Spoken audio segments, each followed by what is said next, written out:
And last but not least, my little $8. These guys. I had a little bit of budget left over, so I decided to do a really simplified DIY project. And actually, if you want to grab one of these lanterns, we can walk over because I'm going to show you how to do this applique finish on the front of the glass. And this is just one of those simple touches that can make such a big difference to tying together the overall look. You know when you look at your space and you think it's all working, but it's plain. It's plain. These are the little things that make a huge difference. Exactly. So with this, all I've done is I've used puff paint on the front, but it's actual puff paint. If you remember doing t-shirts back in the day when you were a kid. I did them last week. I have a 6-year-old, remember? Right?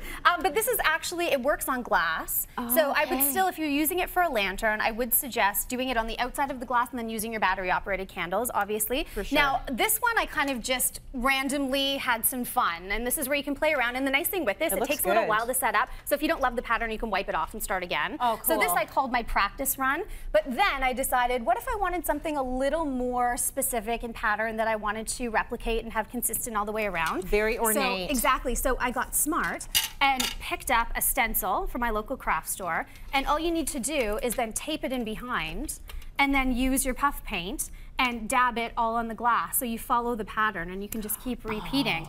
Now, if you want to save even more money and not buy stencil, just print a design out on a piece of paper and tape that inside the glass as well. So it would basically... And just follow along those lines. Exactly. Just follow along the lines exactly like that to create kind of a customized look. That is very cool. Super, super simple.